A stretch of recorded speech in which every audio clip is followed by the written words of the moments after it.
Mr. Mayor, distinguished guests, ladies and gentlemen, it is a great privilege to be here.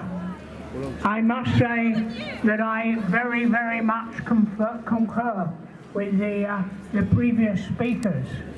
I stand here in representation of Mr. Churchill, who, if he had been here today, would have been 144 years old. And I think that's quite important, because what we need to do is remember, because of the great sacrifice that the world saw in the 1940s in the Second World War. It is most important that we commemorate those acts of all types of people, but particularly in this 75th anniversary of D-Day, those who took part in that event. I was with a group of reenactors in Normandy last week, and we were wonderfully received, and the celebrations that went on in the streets were quite amazing. And some people say it's wrong to celebrate such events, but we celebrate them in order to commemorate them, in order that they do not happen again. Let me take you back to a time when this country stood alone. This is a speech, or part thereof, that I made to Parliament on coming to power. To form an administration of this scale and complexity is a serious undertaking in itself, but we must be remembered that we are in the preliminary stage of one of the greatest battles in history, that we are in action at many points in Norway and in Holland, that we have to be prepared in the Mediterranean, that the air battle is continuous, and that many preparations have been made here at home. In this crisis, I hope I may be pardoned if I do not address the House at any length today. I hope that any of my friends and colleagues, or former colleagues who have been affected by political reconstruction, will make all allowance for any lack of ceremony with which it has been necessary to act. I would say to the House, as I said to those who have joined this government, I have nothing to offer but blood, toil, tears and sweat. We have before us an ordeal of the most grievous kind. We have before us many, many long months of suffering. You ask, what is our policy? I will say it is to wage war by sea, land and air, with all our might and with all the strength that God can give us.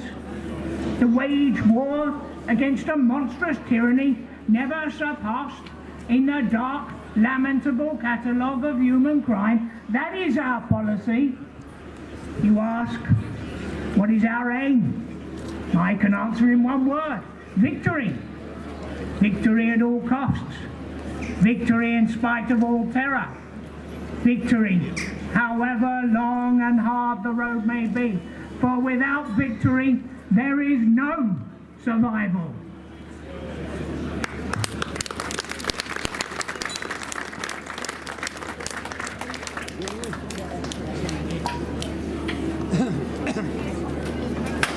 Our force that stood absolutely at the forefront of the defence of this island, and Churchill paid tribute to them in the following manner.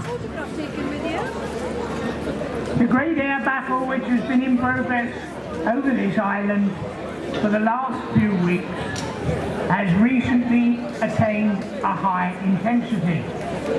It is too soon to attempt to assign limits either to its scale or its duration. We must certainly expect that greater efforts will be made by the enemy than he has so far put forth. Hostile airports are being developed in France and the Low Countries, and the movement of squadrons and material for attacking us is still proceeding. The enemy, of course, is far more numerous than we are, but our new production, as I'm advised, largely exceeds his, and the American production is only just beginning to flow in. It is a fact that I see from my daily returns that our bomber and fighter strength now, after all this fighting, are larger than they have ever been. We believe that we shall be able to continue the struggle indefinitely, and as long as the enemy pleases. And the longer it continues, the more rapid will be our approach, first towards that parity, and then into that superiority in the air, upon which, in large measure, the decision of the war depends. The gratitude of every home in our island, in our empire, and indeed throughout the world, except in the abodes of the guilty, goes out to the British airmen who, undaunted by odds, unwearied by their constant challenge and mortal danger, are turning the tide of the world war by their prowess and by their devotion. Never in the field of human conflict was so much owed by so many to so few. Thank you.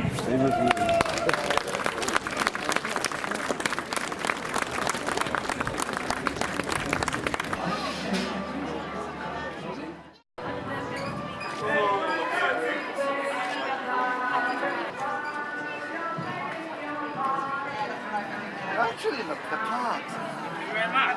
Much kind. Yeah, we very much look the part. Sorry.